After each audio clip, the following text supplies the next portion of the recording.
नमस्कार दोस्तों, आपके अपने चैनल परी की कहानियाँ। मैं आपका स्वागत है। हमारी आज की कहानी है निंदा का फल। एक समय की बात है, एक बहुत ही खुशहाल राज्य था जिसके राजा थे सत्यजीत। वह बहुत दयालु और न्यायप्रिय राजा के रूप में जाने जाते थे। उनके राज्य में चारों तरफ खुशहाली ही खुशहाली थी। एक बार राजा ने प्रजा की खुशहाली के लिए बहुत बड़ा यज्ञ कराया और 101 ब्राह्मण को भोज कराने का संकल्प लिया। दूर दूर से ब्राह्मणों को बुलाया गया। राजा ने सबके लिए बहुत स्वादिष्ट भोजन तैयार करवाने के लिए एक अलग रसोइया का चयन किया, जो केवल ब्राह्मणों के लिए ही भोजन तैयार कर रहा था। यज्ञ भी पूरे अनुष्ठानों के साथ हो रहा था। राजपुरोहित जी और सभी 100 ब्राह्मण के लिए वस्त्र और दक्षिणा भी अलग अलग थालों में सजी हुई थी। इस महान यज्ञ को देखने के लिए प्रजा भी आई हुई थी। प्रजा के लिए भी भंडारे का आयोजन था। विधि विधान से यज्ञ संपूर्ण होने के बाद ब्राह्मणों को भोजन कराने की व्यवस्था की गई। राजा ने अपने हाथों से ब्राह्मणों को भोजन परोसा। राज्य पुरोहित जी प्रजा को आशीर्वाद देने में लगे हुए थे, इसीलिए उन्हें भोजन करने में थोड़ी सी देर हो गई। सब ब्राह्मणों को भोजन परोस दिया गया था। सब ब्राह्मणों ने मंत्र उच्चारण के बाद भोजन आरंभ किया। तब राजपुरोहित जी को बुलाया गया। जैसे ही राजपुरोहित जी के आगे भोजन परोसा गया, उन्हें अनायास ही खीर में से एक दुर्गंध आई। राजपुरोहित जी ने एकदम से कहा, खीर में शायद कुछ गिर गया है। सब ब्राह्मण अचंभित हो गए। तब तक करीब 10 ब्राह्मण खीर खा चुके थे। तुरंत खीर के दोने आगे से हटाए गए। तब खीर की जांच करी गई तो पता चला खीर में कुछ जहरीला पदार्थ गलती से गिर गया था और 10 ब्राह्मण भगवान को प्यार हो गए थे। राजा बहुत दुखी हुए। उन्होंने उनके परिवारजनों को उचित मुआवजा दिया और अपनी गलती पर बहुत अफसोस किया और रसोइया को बुलाकर भी उचित दंड दिया। इतना सब करने के बाद भी राजा को रात को नींद नहीं आती थी। उसे लगता था कि ब्राह्मणों की हत्या का दंड भगवान किसे देंगे, मुझे या रसोइया को। राजा ने दूर दूर से सिद्ध पुरुषों को बुलाकर इस प्रश्न का उत्तर पूछना चाहा, लेकिन किसी के पास इसका जवाब नहीं था। तब एक दिन राजा को पता चला कि उन्हीं के राज्य में एक किसान की एक बेटी है जो पूरी निष्ठा से भगवान की पूजा अर्चना करती है और उससे जो भी कुछ भी पूछता है वह बिल्कुल सही सही जवाब देती है।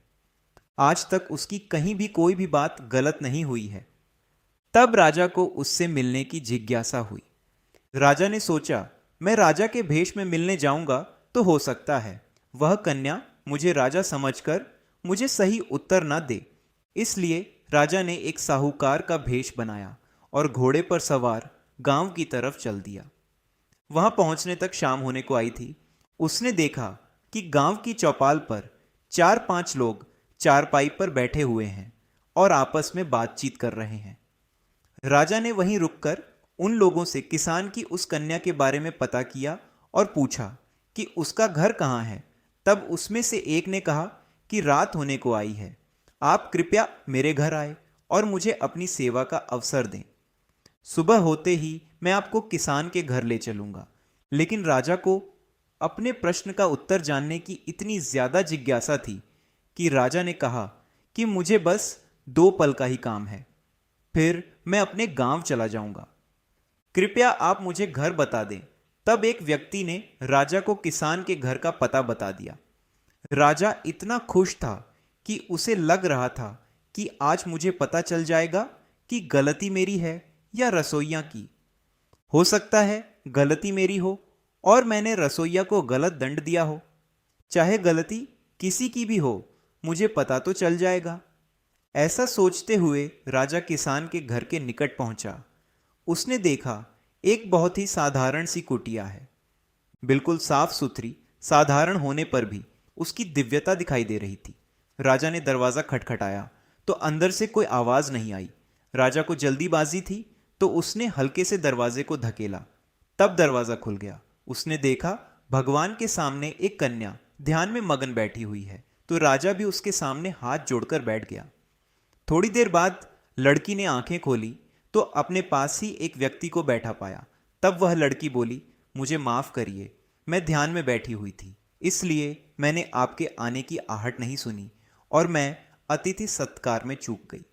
दरअसल 10 ब्राह्मण न्याय मांग रहे थे कि एक राजा और रसोइया की गलती की वजह से उन्हें समय से पूर्व ही अपने मनुष्य जन्म की योनि को छोड़ना पड़ा। इसी बारे में चर्चा चल रही थी कि इसकी सज़ा राजा को मिलनी चाहिए या रसोइया को। अभी चर्चा चल ही रही थी कि फैसला हुआ कि सज़ा सुबह सुनाई जाएगी। राजा ने जैसे ही यह सुना, राजा को बड़ा आश्चर्य हुआ। जो प्रश्न लेकर राजा उस लड़की के समीप आया था, वह लड़की तो भगवान के समक्ष बैठकर इस बात का न्याय देख रही थी। तब राजा ने उस लड़की से कोई भी प्रश्न नहीं किया और सिर्फ इतना कहा कि बिटिया, मैं यहां पास से गुजर रहा था, आपका घर दिखा तो रुक गया। क्या मैं यहां पर रात गुजार सकता हूं? सुबह उठते ही चला जाऊंगा। लड़की ने कहा, क्यों नहीं, अतिथि तो भगवान के समान होते हैं। जब आप आए, मैं उस समय भी आपका सत्कार नहीं कर पाई, इसीलिए मैं आपको जाने के लिए कैसे कह सकती हूँ। मेरे पास खाने के लिए जो भी कुछ है, उसमें से थोड़ा सा आप खा लीजिए, थोड़ा सा मैं खा लूँगी। और उसने एक खाट पर बिस्तर लगा दिया और खुद एक कोने में भगवान का नाम जपते हुए सो गई। उधर जब चौपाल पर बैठे हुए लोगों ने देखा कि सज्जन व्यक्ति अभी तक वापस नहीं आया है, तो आपस में चर्चा होने लगी कि कहकर तो गया था 5 मिनट में आ जाऊंगा, क्या हुआ होगा। ऐसा देखते देखते ज्यादा रात हो गई। तब उनमें से एक बोला, लड़की को देखकर मन डोल गया होगा, हमारी सोनी बिटिया तो बहुत भोली भाली है, वह भला उसे कैसे कहेगी जाने के लिए। ऐसा कहकर साहूकार की निंदा करते हुए सब हंसने लगे और आपस में खुसुर फुसुर करते हुए अपने अपने घरों की तरफ चले गए। उधर राजा को पूरी रात नींद नहीं आई। वह बस यही सोचता रहा कि फैसला किसके पक्ष में होगा। सुबह होते ही उसे नींद ने घेर लिया। जब वह उठा तो देखा लड़की ध्यान मुद्रा में बैठी है।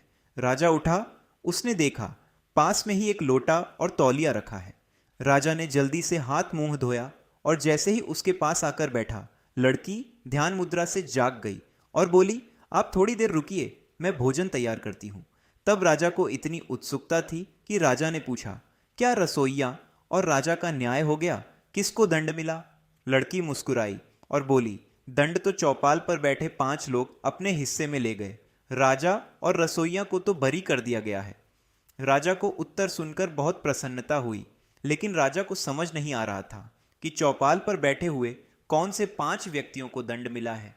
तब राजा ने अपना सही परिचय दिया और हाथ जोड़कर उस लड़की से विनती करी कि कृपया आप मुझे सच से अवगत कराएं। तब उस लड़की ने कहा, राजन, आप हमारे राजा हैं, आप मेरे आगे हाथ मत जोड़िए। मैं आपको रात ही पहचान गई थी, लेकिन आपके साथ साथ मुझे भी उत्सुकता थी कि सज़ा किसको मिलेगी। लेकिन मुझे नहीं पता था कि आपको मेरे घर की तरफ आता देखकर मेरे गांव के ही 5 व्यक्ति सही बात जानने की बजाय आपकी निंदा करेंगे और आपसे अनजाने में हुए पाप कर्म को अपने सिर पर ले लेंगे।